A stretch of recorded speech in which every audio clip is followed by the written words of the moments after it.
Parmi ces joyaux naturels, les mangroves occupent une place prépondérante dans le quotidien des communautés riveraines. Nous reviendrons dans la suite de ce journal sur leur importance dans l'écosystème béninois.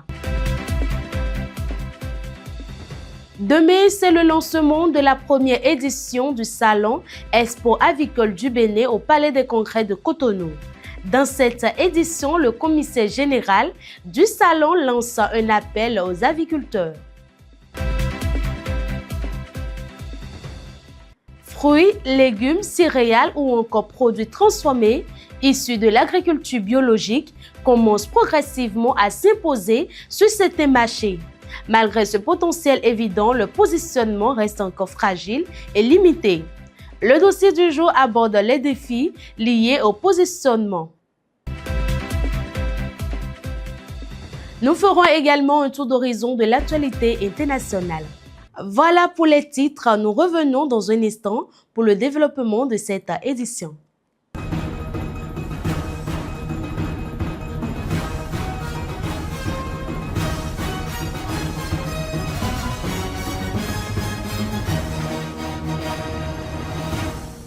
À nouveau, bonsoir chers internautes et bienvenue dans ce journal de 19h30 que nous réserve le temps à Cotonou et à Koubé. Nous avons consulté les prévisions météorologiques pour vous.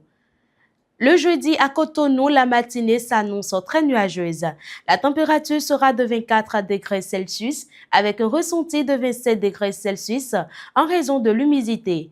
Un vent faible soufflera entre 10 et 15 km par heure. Aucun risque de pluie n'est prévu. Dans l'après-midi, le ciel alternera entre nuages et éclaircies. Le temps sera chaud avec une température de 30 degrés Celsius, ressentie jusqu'à 40 degrés Celsius. Le vent soufflera entre 20 et 25 km par heure. L'indice UV sera très élevé, atteignant 10. En soirée, le ciel restera partiellement nuageux. La température sera de 26 degrés Celsius avec un ressenti de 27 degrés Celsius. Le vent continuera de souffler entre 20 et 25 km par heure. Aucun épisode pluvieux n'est attendu. À Koubé, la matinée sera marquée par un brouillard qui se dissipera progressivement pour laisser place au soleil. Les températures oscilleront autour de 24 degrés avec un ressenti de 27 degrés Celsius. Le vent restera faible, aucun risque de pluie n'est annoncé, mais la visibilité pourrait être réduite au réveil. Dans l'après-midi, le ciel se couvrira progressivement avec un risque d'orage. La température atteindra 31 degrés avec un ressenti pouvant grimper jusqu'à 42 degrés Celsius. Le risque de pluie est estimé à 50%, voire davantage par endroit. Des rafales de vent supérieures à 80 km par heure pourraient être enregistrées. L'indice UV sera très élevé à 9.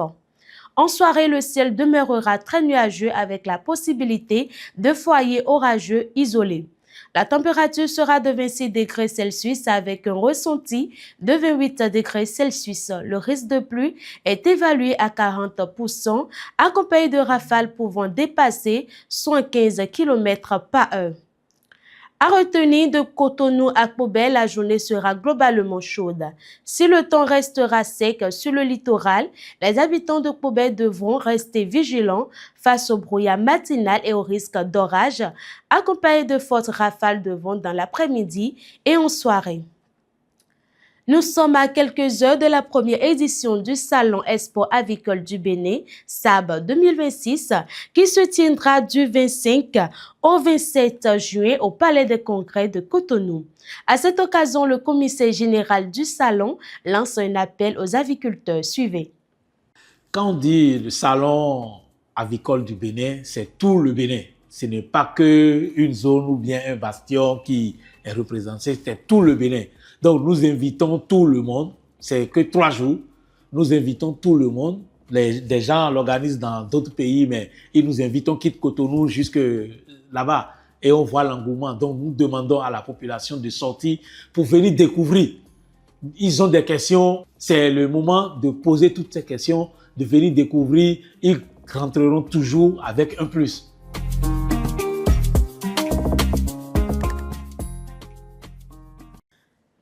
Suivez également Idosso Bayedjenou, président de la sous-commission communication du SAB, aux professionnels, aux investisseurs et au grand public.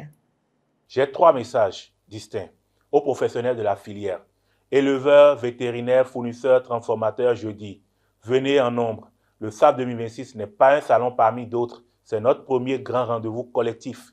C'est le moment de montrer que la filière avicole béninoise est organisée, professionnelle, ambitieuse. Chaque exposant, chaque participant renforce la crédibilité de notre secteur aux yeux des décideurs et des investisseurs. Aux investisseurs nationaux et étrangers, je dis, regardez de près ce qui se passe à Cotonou les 25, 26 et 27 juin. La filière avicole béninoise offre des opportunités réelles et sous-exploitées dans un marché en croissance. Les acteurs sont compétents, la demande est là et l'environnement institutionnel s'améliore. C'est le bon moment pour investir. Au grand public, je dis, venez découvrir la filière qui met du poulet et des œufs dans votre assiette. L'entrée est libre et gratuite. Venez avec vos enfants. Comprendre d'où vient votre alimentation et c'est le premier pas vers la souveraineté alimentaire. Au programme, opportunités d'affaires, conférences, panels, communication scientifique, expositions, innovation technique et bien d'autres avantages. Entrepreneurs, éleveurs et porteurs de projets, ce salon est le vôtre. Pour ne rien manquer de ces 3 jours du SAB 2026, abonnez-vous à nos canaux de diffusion. Bonne nouvelle pour le secteur agricole béninois. Dans le cadre de la loi de finances rectificative adoptée le 19 juin 2026 par l'Assemblée nationale, le budget de l'État passe de 3 783 milliards 984 millions à 4 086 milliards 62 millions, soit une hausse de 8%. L'agriculture figure parmi les secteurs bénéficiaires de cette révision budgétaire avec une augmentation environ 90 milliards de francs CFA. Un renforcement des ressources qui devrait contribuer à soutenir les programmes de développement agricole et à la modernisation du secteur. Elle pousse les pieds dans l'eau et constitue l'un des piliers de la vie aquatique. Les mangroves jouent un rôle essentiel dans la protection des côtes, la reproduction des poissons et le maintien de la biodiversité. Mais ces écosystèmes, aussi précieux que fragiles, subissent de fortes pressions liées aux activités humaines. En quoi les mangroves sont-elles indispensables à l'équilibre des milieux aquatiques et à la préservation des ressources halieutiques? Éléments de réponse dans ce reportage. À la croisée de la terre et de l'eau, les mangroves forment des forêts particulières qui se développent le long des côtes et des lagunes. À l'échelle mondiale, plus de 1500 espèces animales dépendent directement des mangroves, tandis que certaines pêcheries côtières y tirent une part essentielle de leur productivité. Au Bénin, la superficie des mangroves est passée d'environ 5117 hectares en 1986 à 3052 hectares en 2022, soit une perte estimée à 40% en près de 4 décennies. Ces écosystèmes jouent un rôle essentiel dans le fonctionnement des milieux aquatiques, en protégeant les berges, en améliorant la qualité de l'eau et en abritant une riche biodiversité. Les mangroves en général constituent une forêt dans les zones humides. C'est très important pour les écosystèmes aquatiques parce que ça sert d'abord de zone de refuge pour les espèces qui y vivent, zone de nurserie, c'est-à-dire c'est là où les poissons vont pondre, les poissons et autres espèces vont pondre leurs œufs. Mais leur importance va bien au-delà. Grâce à leur réseau de racines, les mangroves offrent un refuge naturel à de nombreuses espèces de poissons et de crustacés. Elles servent de zone de reproduction et de croissance, participant ainsi au renouvellement des ressources halieutiques. Ça leur sert de cachette. Donc c'est une zone qui permet d'alimenter le stock halieutique. La quantité de poissons, ça permet d'augmenter la quantité de poissons. Malgré leur rôle crucial, ces écosystèmes restent fortement menacés. La coupe du bois des mangroves pour divers usages et l'intensification des activités humaines contribuent progressivement à leur dégradation. C'est d'abord la coupure.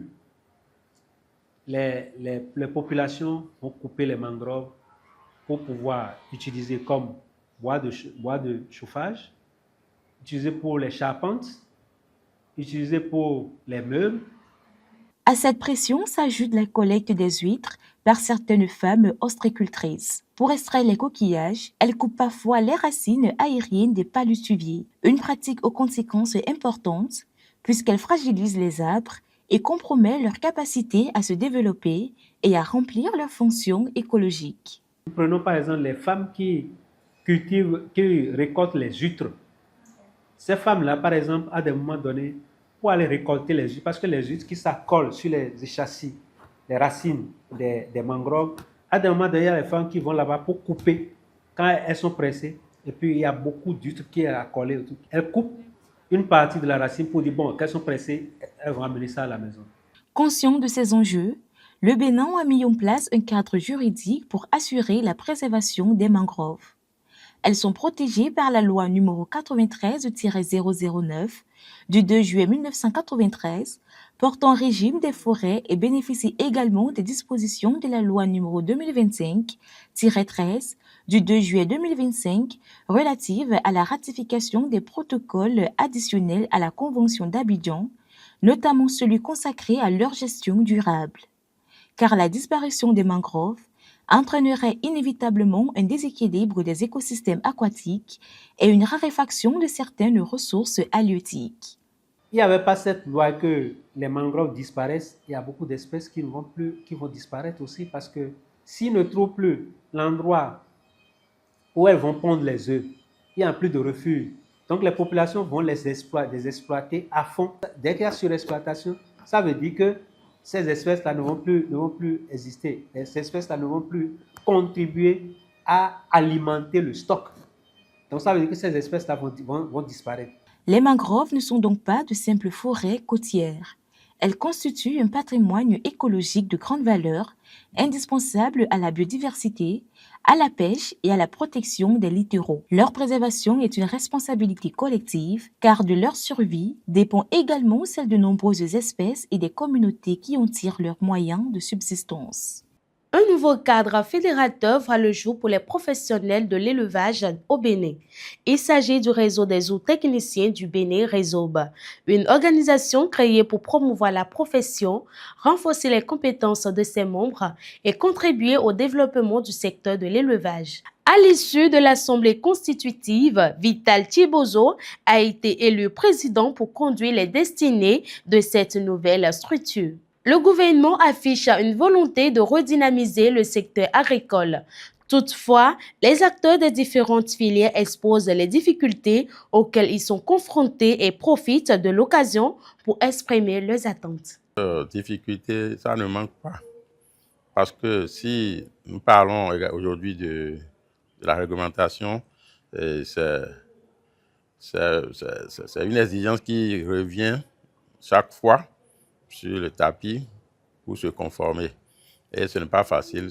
Le gouvernement, nous devons profiter pour remercier le gouvernement qui a fait beaucoup d'efforts pour améliorer la qualité de la langue. Et pourtant, la réglementation continue de nous exiger, de faire des exigences pour se conformer encore à d'autres limites maximales de résidus. Notre difficulté aussi, les produits et téléphons là dont on parle, ça s'achète sur les marchés. Donc l'État doit essayer de nous garantir un magasin de stockage et de vente, de vente ou bien de distribution de ces produits de qualité-là, pour ne plus tomber dans ces pièges on a dépassé la limite maximale. Je crois que ça peut régler aussi une partie de notre problème. Ma première demande au niveau du gouvernement, c'est qu'il doit continuer l'appui, que ce soit technique, que ce soit financier, que ce soit organisationnel, des différentes organisations qui sont en place et accompagner les structures techniques pour que nous puissions répondre aux exigences du marché extérieur comme de l'intérieur. Au niveau de la volet commercialisation, c'est la réorganisation. Refaire l'architecture de l'exportation en allant vers un système de groupage qui permet à 4-5 exportateurs de se mettre ensemble pour pouvoir faire des expéditions groupées. Ça nous permet d'avoir une visibilité, 1, sur le volume, 2, sur la qualité 3, ça fait moins de contrôle aux agents de contrôle. Et au niveau des volumes qui sortent du Bénin, en termes de flux, aujourd'hui, on n'a aucune visibilité. Donc nous devrons quand même mettre en place un système qui va nous permettre d'avoir une visibilité de volume qui sort du pays dans les pays interlangues. Le message est désormais clair, la balle est dans le camp du gouvernement. À l'international, le Togo et l'Arabie saoudite envisagent de renforcer leur coopération économique, notamment dans les secteurs de l'agro-industrie, l'agriculture et de l'industrie manufacturière. Cette ambition a été évoquée à Rome lors d'une rencontre entre Faure Gnassingbé et Yassine Othman. Les échanges ont porté sur des projets de co-investissement à fort impact dans la continuité du soutien déjà apporté par l'Arabie saoudite à travers des infrastructures d'eau potable et de transport. La production mondiale de riz est attendue à 552 400 000 tonnes pour la campagne 2026-2027, soit un recul de 1,63% par rapport aux 561 600 000 tonnes enregistrées un an plus tôt. C'est ce qu'indique l'Organisation des Nations Unies pour l'alimentation et l'agriculture, FAO, dans son rapport Food Outlook publié le 18 juin. Entre 2022 et 2024, les importations africaines de riz ont atteint en moyenne 18,6 millions de tonnes par an. Le dernier rapport de la FAO sur la situation mondiale des pêches et de l'aquaculture, SOFIA 2026, a été présenté mardi lors de la 11e conférence Notre Océan à Mombasa, au Kenya. Selon ce rapport, la production aquacole mondiale d'animaux aquatiques a franchi pour la première fois le cap des 100 millions de tonnes en 2024, atteignant 103 millions de tonnes. La production mondiale des pêches et de l'aquaculture a quant à elle atteint un niveau record de 235 millions de tonnes, dont 195 millions de tonnes d'animaux aquatiques, confirmant le rôle croissant du secteur dans l'alimentation mondiale. Se nourrir ne consiste pas seulement à calmer sa faim. Les aliments que nous consommons ont un impact direct sur notre santé. Alors que les produits issus de l'agriculture conventionnelle et ceux de l'agroécologie se côtoient sur les marchés, une question se pose.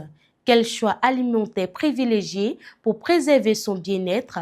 Suivez ce reportage pour en savoir plus avec Shekinat Adiaro.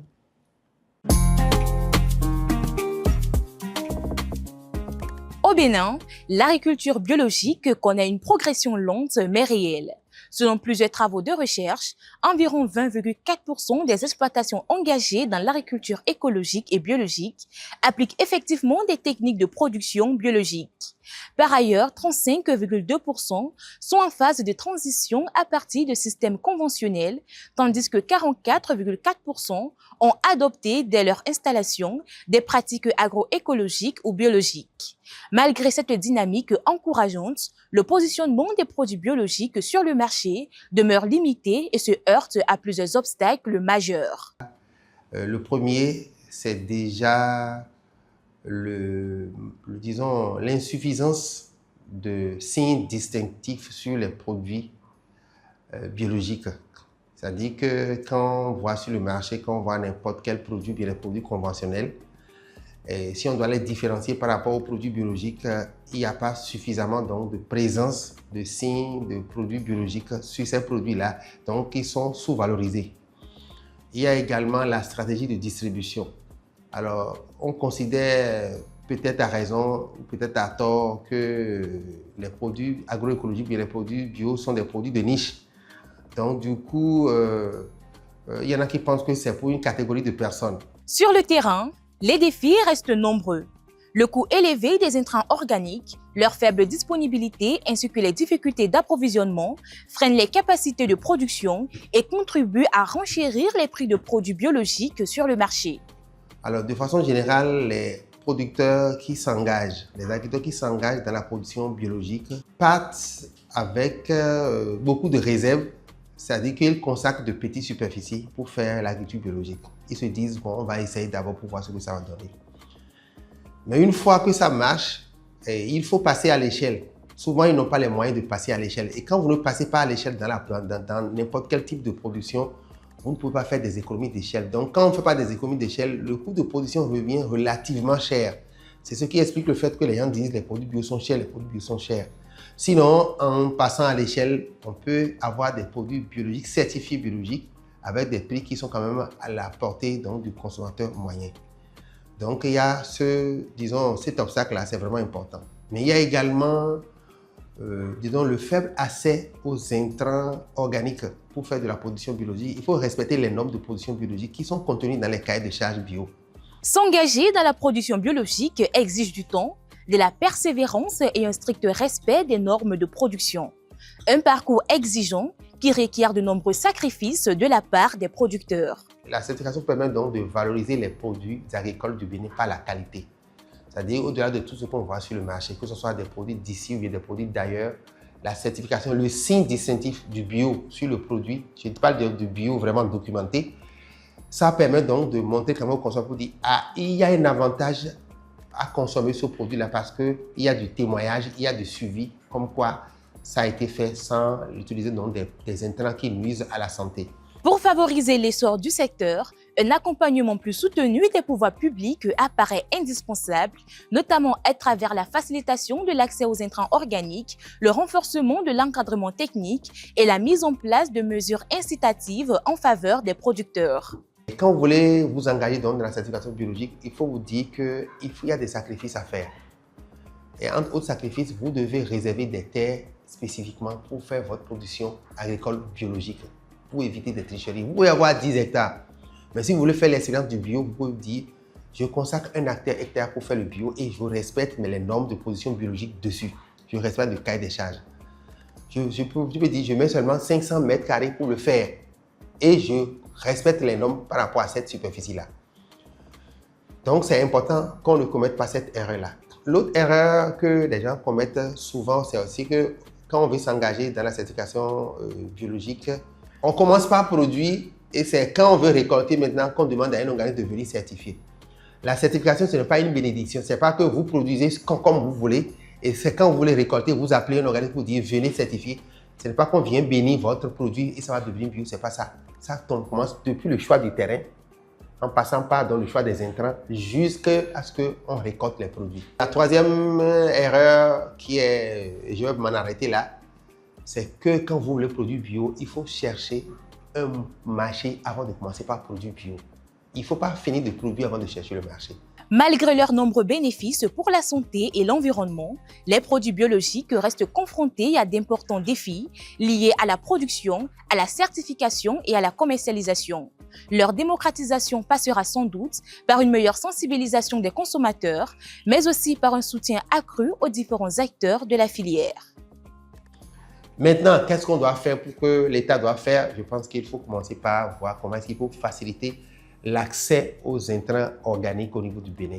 Quand je prends par exemple le cas de l'exemple du Sénégal, il y a parfois des subventions jusqu'à 85% des intrants organiques. On était en déplacement chez eux au Sénégal l'année passée, on a pu se rendre compte qu'avec preuve à l'appui que l'État subventionne parfois jusqu'à 85% les intrants organiques pour faciliter l'adoption par les producteurs. Un engrais qui coûte 20 000 francs, le sac ou bien certaines quantités, l'État est prêt jusqu'à payer jusqu'à 19 000 francs donc de subvention. Je pense que le Bénin est capable de faire pareil. Il y a des actions qui se font déjà dans ce sens-là, mais l'État béninois, le gouvernement, surtout le nouveau gouvernement, peut emboîter le pas à l'ancien en faisant autant que les Sénégalais, autant que les Togolais, en facilitant l'accès aux intrants organiques aux agriculteurs bio du Bénin. Il y a également la facilitation donc de la reconnaissance des intrants organiques du Bénin. Il y a du compost, il y a des engrais liquides, il y a des biopesticides qui sont fabriqués par des jeunes entrepreneurs béninois. Et pour les mettre sur le marché, la loi exige quand même que ce produit doit être reconnu ou bien homologué. Je pense qu'il faut voir comment est-ce qu'il faut rendre plus flexible le processus d'homologation pour que ces produits-là soient beaucoup plus vendus et faciliter l'accès aux agriculteurs béninois.